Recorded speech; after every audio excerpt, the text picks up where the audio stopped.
Salut à tous, le Dacia Duster, vous connaissez forcément, ne serait-ce que par son succès commercial. Modèle sorti en 2010, excellent rapport qualité-prix. Ce que vous ne saviez en revanche peut-être pas, c'est qu'il peut se transformer en véritable bête de course. Et c'est ce qui va se passer à l'occasion de la mythique course de Pikes Peak, course de côte, dans laquelle il est engagé. Son pilote, Jean-Philippe Desraux, multiple vainqueur du Trophée Andros, sous son capot 850 chevaux. Un projet exceptionnel que nous avons pu suivre en exclusivité. Voici les phases de son développement, à commencer par les tests en soufflerie.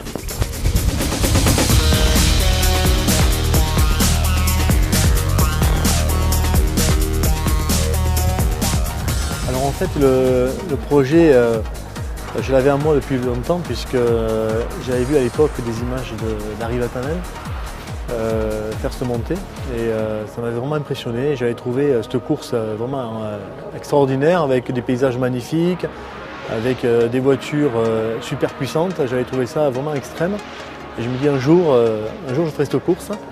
Voilà, donc je voulais avoir les capacités de pilote pour pouvoir maîtriser un tel monstre sur cette course-là. Donc aujourd'hui, mon expérience fait que tant sur le goudron qu'en circuit que sur la glace, que je peux maîtriser et être performant sur un style d'épreuve comme Pikes Peak. Voilà. Et puis avec toujours l'objectif de vouloir être compétitif. Y participer c'est bien pour moi, mais c'est surtout d'être compétitif, de pouvoir espérer gagner la course, de rassembler tous les éléments pour pouvoir gagner l'épreuve et battre le record si possible de la montée. Nous voici donc à présent au cœur de la soufflerie S10. C'est là que le Dacia Duster Pikes Peak est en train d'être testé. Donc on teste ses appuis aérodynamiques, sa résistance à l'air. Ça va donc jouer sur l'adhérence de l'auto, le comportement. Et ici, dans cette soufflerie, on peut simuler des vitesses allant jusqu'à 200 km/h. Ça va très vite, mais c'est très important pour le développement de l'auto. Oui, je dirais à 90%, je vais adapter mon pilotage à ce que la voiture souhaite pour être performante. Ensuite, les derniers pourcentages, c'est plutôt, je dirais, la facilité de la direction, position de conduite, assistance du freinage, etc. Mais la voiture a un mode de fonctionnement aéro, hauteur de caisse, qui est optimum. Et il faudra que je la pilote dans ce sens-là. Voilà, donc, et là, on se rend bien compte au niveau de l'aéro, lorsqu'on est en travers, on perd pas mal de charge aéro. Donc voilà, ça me donne des informations et je la piloterai dans ce sens-là. Toi, en termes de sensation au volant, à partir de quelle vitesse tu sens que l'aérodynamique d'une voiture commence à vraiment être importante? On peut le sentir dès 100 km/h, ça dépend de la charge aérodynamique immédiate. En l'occurrence sur la Dacia, on a beaucoup de charge puisqu'on a de gros ailerons, donc ça va se ressentir très rapidement. Là, on vous a vu beaucoup vous affairer sur l'aileron arrière. Ouais. C'est la pièce la plus importante de cette auto? C'est une pièce très importante, effectivement, parce que c'est une voiture très puissante et on va chercher effectivement d'avoir la meilleure motricité possible. Donc c'est vrai qu'on travaille beaucoup sur la recherche d'appui à l'arrière, le fonctionnement de l'aileron, optimiser le fonctionnement de l'aileron à l'arrière. Mais on ne va pas s'arrêter là, parce que la voiture, en termes d'aérodynamique, on a besoin d'avoir ce qu'on appelle une bonne balance, une bonne répartition de charge entre l'avant et l'arrière. Et là, on a bien travaillé sur tout ce qui est charge arrière. Et la seconde phase du travail, maintenant, c'est de travailler sur le centrage aérodynamique et retrouver de la charge à l'avant. Voilà. D'accord. Pour qu'on se rende compte, il peut y avoir quel appui, quelle force exercer, notamment sur l'aileron arrière en kilos, ça représente quoi? Sur l'aileron arrière, on peut avoir 300 kg. D'accord. Donc aller jusqu'à 300 kg. Sur la partie avant, on peut atteindre les 150-180 kg. C'est-à-dire qu'on peut avoir sur la voiture, à 200 km/h, une charge totale qui dépasse les 400 kg, voire 450 kg. Donc c'est effectivement, on se rend compte de l'importance de l'appui aérodynamique pour la tenue de route de la voiture. Voilà donc pour le côté aérodynamique de ce Dacia Duster Pikes Peak. Les tests ont été réalisés sur une maquette à l'échelle 1. Il s'agit d'un modèle basé sur celui utilisé par Alain Prost au Trophée Andros. Place désormais au montage à proprement parler, montage du moteur. Et pour sa direction, la région centre à 130 km de Paris, où nous attendent les ingénieurs de Torque Engineering.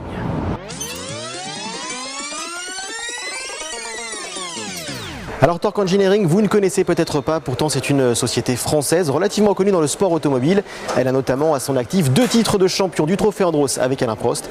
Et aujourd'hui c'est une journée plutôt importante car pour la première fois dans ce projet Duster Pikes Peak, le moteur va être connecté à la voiture. Alors je vous retrouve en bonne position à côté de la pièce principale du moteur et aujourd'hui c'est un jour un peu particulier pour les équipes. Oui, tout à fait. C'est, je dirais, une nouvelle étape très importante, puisque nous avons, hier, la Sodemo a mis à disposition le moteur après 15 jours de travail au banc d'essai. Et effectivement, pour nous, c'est vraiment une étape capitale, c'est mettre cet organe important dans le véhicule et effectuer tous les branchements liés au moteur. Donc des pièces que l'on ne peut pas dessiner forcément, puisque la voiture, on l'a complètement dessinée de façon numérique, mais il y a effectivement un certain nombre d'opérations, le branchement en essence, le branchement électrique, huile, eau, ainsi de suite, qui errent aussi, puisqu'on est en cas d'un moteur alimenté par double turbo. Donc il y a un certain nombre de pièces à réaliser maintenant, moteur en place dans la voiture. Il y a un risque particulier au moment de monter le moteur ou c'est une opération relativement simple? Non, il n'y a pas de risque particulier, simplement beaucoup de soins à apporter à cette opération-là, parce que bon, on a un moteur un peu plus compliqué qu'un moteur atmosphérique, donc c'est un moteur V6 biturbo. Il y a, au-delà de tous les branchements dont je parlais, il y a aussi toutes ces protections thermiques. Donc c'est un élément, les turbos ont des éléments très très chauds dans le véhicule, et il y a aussi un soin tout particulier à apporter aux écrans thermiques et aux protections thermiques dans le véhicule. J'ai cru comprendre que c'est un moteur qui venait qui est également sur la Nissan GT-R. Alors évidemment là il a été boosté. Complètement. Donc effectivement on est parti d'une base existante et dans le giron du constructeur Renault, Nissan, Dacia, on a puisé dans la banque d'organes le Nissan, le V6 issu de la Nissan GT-R, qui est une excellente base puisqu'au départ dans la voiture de série il développe déjà près de 500 chevaux et grâce à des pièces spécifiques qui ont été développées par la Sodemo a pu être porté à une puissance supérieure nécessaire pour faire la montée de Pikes Peak. Et preuve qu'il s'agit bien d'un Duster et qu'on essaie de pousser le détail jusqu'au bout, regardez ce qu'il y a dans l'habitacle.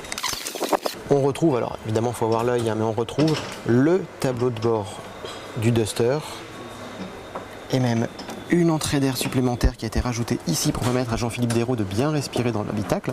Et on remarque qu'on a repris les aérateurs du Duster, donc on a vraiment poussé le détail jusqu'au bout. On le retrouve également au centre et pour le reste, évidemment, c'est un véhicule de compétition. Alors bonjour Jean-Pascal. Bonjour. Alors je suis un petit peu surpris de vous retrouver ici parce que j'imaginais pas que Renault Sport était derrière ce projet.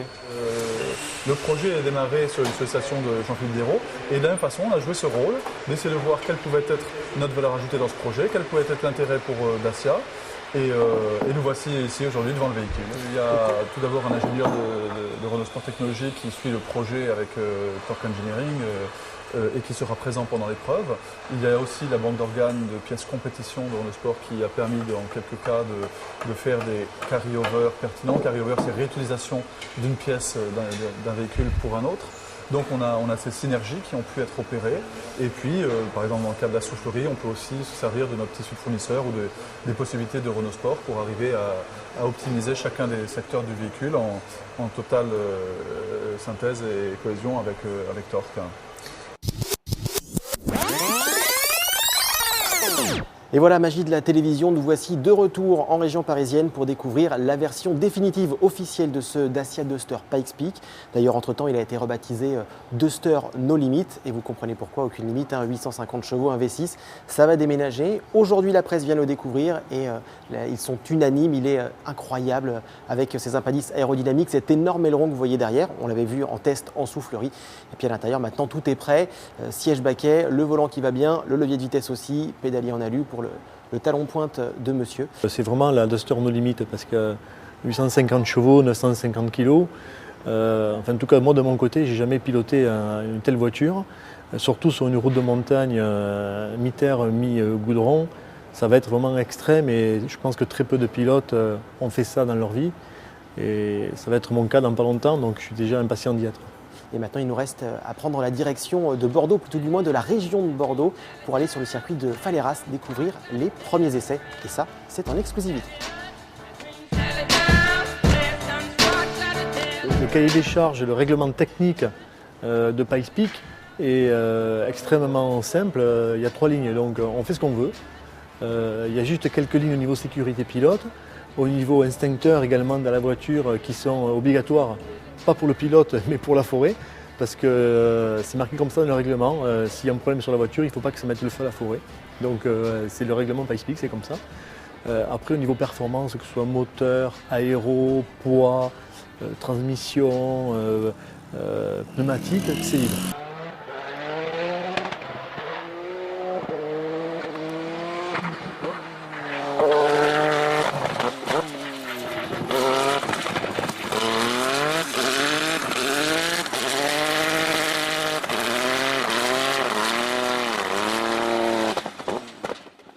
pas être trop agressif au début pour garder les pneumatiques vers la fin.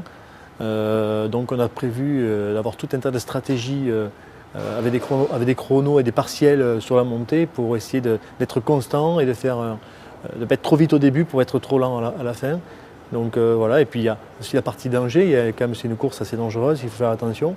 Donc bon, je suis assez prudent, je suis même de nature, je dirais un peu peureux. Donc je vais être très prudent et je vais faire que ce que je sais faire, en tout cas sur cette course-là.